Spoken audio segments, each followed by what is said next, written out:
ममता बनर्जी चुनाव भी हार गई हैं और काफ़ी बुरी तरह चुनाव हारी हैं।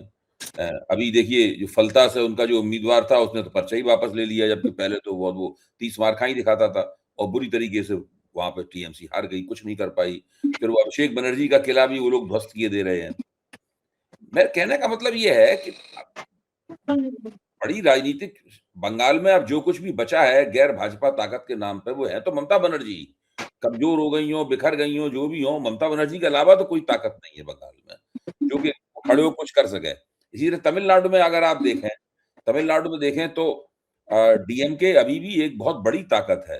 द्रविड़ राजनीति तमिलनाडु में खत्म नहीं हुई है, विजय की पार्टी उभर आई है, लेकिन आप डीएमके और एआईडीएमके को जोड़ दें तो विजय की पार्टी के बराबर हो जाते हैं उनके एमएलए। तो वो विपक्ष की और केंद्र सरकार के खिलाफ काफ़ी एंटी इनकम्बेंसी जमा हो रही है, महँगाई बहुत बढ़ रही है। आज मैंने देखे बहुत सारे क्लिप, लोग खुल के मोदी सरकार का नाम लेके सड़कों पर, पेट्रोल पंपों पे सब जगह निंदा कर रहे हैं। 2024 में जब इनको बहुमत चला गया तब भी लोग खुल के सरकार के खिलाफ नहीं बोलते थे। वोट बहुतों ने नहीं दिया इनको, लेकिन सरकार की बिल्कुल खुलकर आलोचना मोदी का नाम लेके नहीं की जाती थी। आज वित्त मंत्री ने एक वक्तव्य दिया है जिसके लास्ट में उन्होंने कहा है कि जनता में पुनः विश्वास जगाने की ज़रूरत है। भाई अब इसका मतलब है उन लोगों को लग रहा है कि जनता का विश्वास डगमगा रहा है, मतलब कुछ ना कुछ। भले ही उनका कोई मतलब रहा हो, लेकिन वो इस तरह की बात पार्टी के अंदर से भी हो रही है। कांग्रेस जनता पार्टी वाला आप प्रकरण देखिए, तेलुगु देशम ने बीजेपी से कहा है कि आप नौजवानों का उपेक्षा कर रहे हैं, ये ठीक बात नहीं है, प्रतिबंध लगा रहे हैं, इससे कुछ नहीं होगा। नौजवानों की बात सुननी पड़ेगी आपको। ये एनडीए के अंदर भी बात चल रही है, तो बीजेपी के खिलाफ काफ़ी माहौल बन रहा है और वो माहौल मुखर भी है, शांत नहीं है माहौल में तो। महँगाई ने खास तौर से उसको मुखर कर दिया है। ऐसी परिस्थिति में विपक्ष को कुछ ना कुछ तो करना चाहिए अपनी एकता करने के लिए। अगर ममता बनर्जी के प्रस्ताव में दम नहीं है, तो विपक्ष के पास फिर करने के लिए क्या है? विपक्ष के पास भी तो कुछ होना चाहिए। मैं कह रहा हूं विपक्ष नाम की चीज ही नहीं है, इसीलिए तो सब कुछ गड़बड़ है विपक्ष के खेमे में। पहली बात। दूसरी बात कि जैसे कि आपने कहा कि ये सब पटता नहीं है, ऑब्वियस बात है।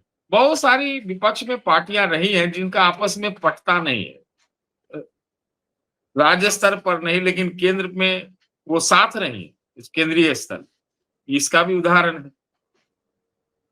आप जितना उदाहरण जिस तरह से खोजेंगे उतना मिल जाएगा। लेकिन आज के डेट में अगर विरोध की कोई अगर आवाज है तो केंद्रीय स्तर पर, ऑल इंडिया स्तर पर तो कांग्रेस पार्टी ही है, जैसे भले ही वो दबी कुचली आवाज, लेकिन आवाज तो वही है। तो कांग्रेस की सहमति के बगैर कौन क्या कर लेगा? मुझे तो लगता है कि ये तो और भारतीय जनता पार्टी के लिए फायदेमंद साबित होगा कि दो अगर विभाजन, मतलब विभाजित विपक्ष में एक एक खेमा बन जाएगा, एनडीआई रहे, एक यूपीए रहे, जो रहे न रहे, वो तो उनको सूट करता है। तो आप ठीक कह रहे हैं कि रोष है, महंगाई की पार्टी तो अभी ही शुरू हुई, महंगाई की पार्टी तो अभी ही शुरू हुई है। भले जो विपक्ष की राजनीतिक पार्टियां हैं वो अभी पार्टी मोड में ही है, वो विपक्षी भूमिका में कितने हैं मालूम नहीं, और आपस में एक दूसरे का विपक्ष का काम कर। तो भाई कांग्रेस पार्टी वाले भी अगर वो अपने आप को एक सशक्त विपक्षी पार्टी, ऑल्टरनेटिव विकल्प मानते हैं, तो ये थोड़ी हो जाएगा कि आज डीएमके से तोड़ लो, आज ममता से तोड़ लो, आज तेजस्वी को कहो कि तुम्हारा कुछ नहीं सुनेंगे, या क्या नाम है इसका, अखिलेश यादव जी का हो, उनका कुछ नहीं सुने, जीत नहीं तो सीट नहीं, सीट नहीं तो जीत नहीं, इस तरह के नारे चल रहे हो, तो कुछ करना तो पड़ेगा। क्योंकि फलाना आदमी एक आ गया, 70-75 साल का आदमी आ गया कांग्रेस दफ्तर में, एक प्रेस कॉन्फ्रेंस कर दिया, काम खत्म हो गया क्या? ये बात नहीं है ना। सार्थक और समर्थ और एक मतलब सशक्त विपक्ष के लिए चाहे कोई भी पार्टी हो, उसको जरूरत है। देखिए अभय जी, एक इतिहास में एक वाक्य ऐसा मिलता है जो हम देख पा रहे हैं कि सारी पार्टियों मिल करके, कितने ने तो अपना नाम ही मिटा दिया और मिलके एक सरकार बना दी 77 में, अपना नाम ही खत्म कर, दफन कर, और उसके बाद सब मिलजुल गए, एक सरकार बनी। और उसके बाद कांग्रेस तो उस समय कोई गठबंधन की राजनीति तो करती नहीं थी। शायद उनके मन में वही है कि भाई गठबंधन के रूप में क्या 1980 में कांग्रेस वापिस आई थी, तो कोई गठबंधन के दम पे तो नहीं आई थी, यूपीए या आईएनडीआई के बल पे तो नहीं आई थी। पार्टियां सब हर वक्त कोई भी बड़ी पार्टी रहती है, उसके साथ कुछ ना कुछ पार्टियां रहती, ये तो शुरू से ही। लेकिन तब वो उनके दिमाग में शायद लग रहा है कि भाई कांग्रेस एक दूरी है, कांग्रेस के बिना कुछ संभव नहीं है, और यही जो इनका अंदरूनी द्वंद है ये बात खत्म कर रहा है। बंगाल बिहार में पूरा विपक्ष मिलके एक लड़ती, तो एक लड़ाई तो कम से कम लगती कि हाँ लड़ाई है, लेकिन मिलके कहाँ लड़ी। एक जगह मिली भी तो क्या मिली भगवान ही जानता है। दूसरा बंगाल का तो ममता बनर्जी कोई बंगाल के बाउंड्री में घुस जाए विपक्ष वाला, उसको तो स्वीकार्य नहीं है, खास तौर से कम्युनिस्ट पार्टी। तो क्या है कि ये जो अंतर विरोध है, वो अंतर विरोध न कोई जन आंदोलन होने देता है, न जो ये जो एक लकवा मारा हुआ पार्टियों में विपक्षियों में है, वो सब कहते हैं कि वही मोदी से लड़ेंगे, वही बीजेपी से लड़ेंगे। हाँ, और सब यही कहते हैं, वो अकेले दम पे, या उनके आगे कोई कुछ नहीं है, वही लड़के हटा दे। तो हटा लें, तो हटा लें, तो हटा ही रहे हैं 12 साल से, हटा ही रहे हैं। और अब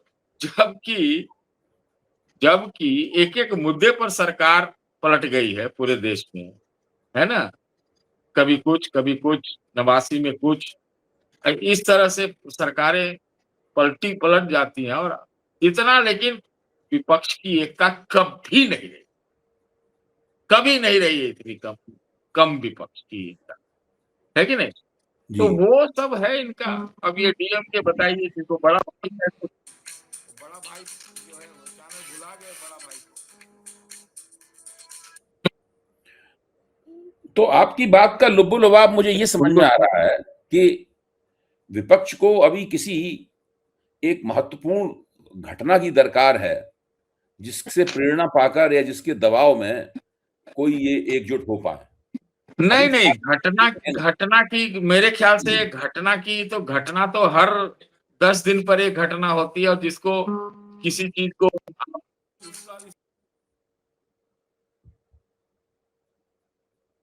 सबसे जो जरूरत है घटना की नहीं अभय जी, मेरे विचार सबसे जरूरी है कि आप पर्पस इन लाइफ क्या है आपका आपका मतलब नीति सिद्धांत क्या है।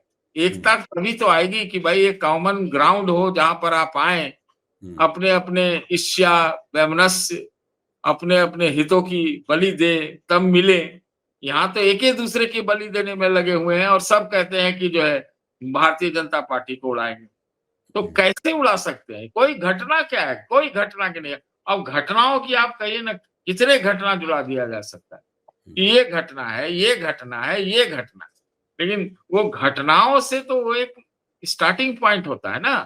आप पहले स्टार्ट तो हो, आप तो बार बार घटनाएं आती हैं, दूसरी घटना आ जाती है, पिछला वाला चला जाता है, और आपके यहाँ घटना घटते रहती है, विपक्ष में घटना घटते रहती है। दिक्कत ये है, अब उसके 50 कारण है, ये भी बात सही है कि कारण तो बहुत है, एक ये तो नहीं है कि एक कारण है। बीजेपी भी हवा दे देती है, जो कांग्रेस के खिलाफ विपक्षी पार्टी बोले, हाँ, चाहे कांग्रेस वाले केजरीवाल के खिलाफ बोले, सबको वो हवा देगी।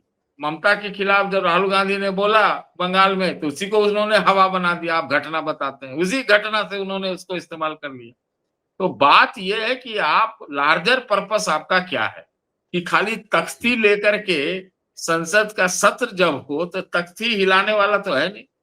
काहे नहीं, अगर वोट चोरी का आप इतना आरोप दम भरते हैं, है ना, आपके आरोप हो सकता है सही भी हो, आप तथ्य भी देते हैं, लेकिन जब एक विपक्ष ये एक वोट चोरी की के खिलाफ एक रैली होती है रामलीला मैदान में, तो कितने विपक्षी दिखे आपको मंच पे?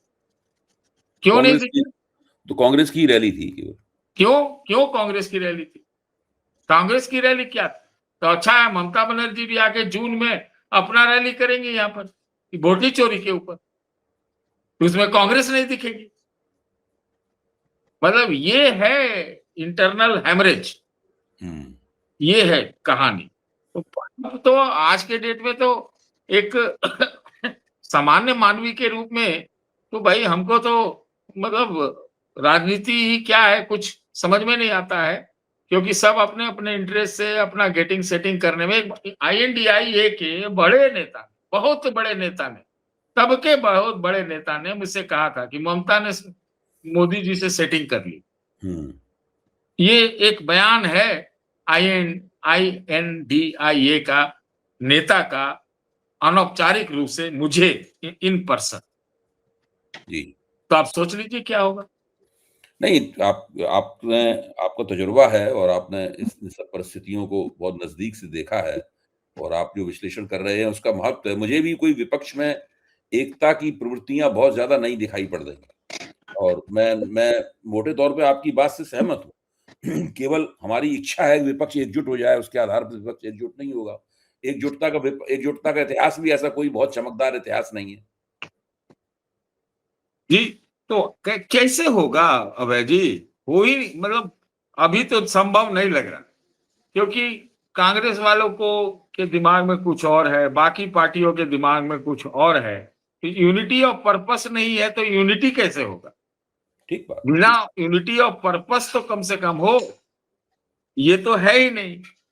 तो इसलिए हमको लगता है कांग्रेसियों ने यही सोचा है कि अकेला चलो बर्बाद है ही, और थोड़ा होंगे और क्या। लेकिन वाकई आपने जो आर्थिक स्थितियों की बात की है, तो वो तो वाकई अभी बहुत सारे ऐसे सवाल हैं जिस पर उन सवालों को उठाना बहुत जरूरी है, और वो जनता तो उठा रही है, लेकिन ये विपक्षी वाले ही कहाँ उठा रहे हैं, क्या कर रहे हैं?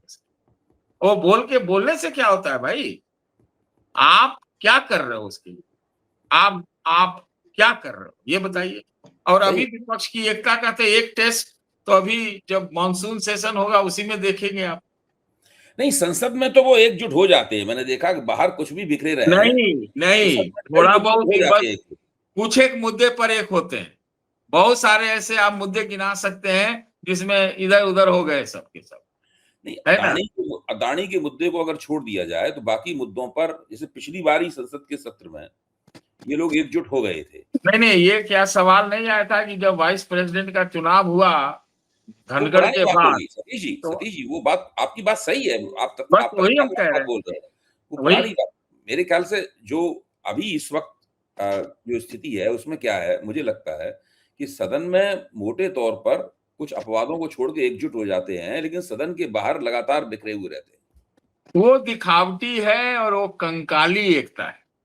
हाँ, वो 1 दिन के लिए चलता है, 2 रोज के लिए चलता है बस, हाँ, है ना? बस इतना ही, जी, जी। हमको यही लगता है। वो हम उसको ठोस एकता थोड़ी ना मान सकते। ठीक बात है। बहुत-बहुत धन्यवाद सतीश जी। आपने बहुत बेबाक विश्लेषण किया और विपक्ष तक आपकी आवाज़ पहुँचनी चाहिए, ताकि लोग दोबारा सोच पाएँ, अपने गिरेबान में मुँह डाल के देखें और कुछ सोचें कि भई अगर मोदी को हराना है, भारतीय जनता पार्टी को टक्कर देनी है, तो परिस्थितियाँ उनके अनुकूल हैं। अब उन परिस्थितियों का दोहन कैसे किया जाए, लाभ कैसे उठाया जाए, ये तो विपक्ष को ही तय करना होगा। बहुत-बहुत धन्यवाद।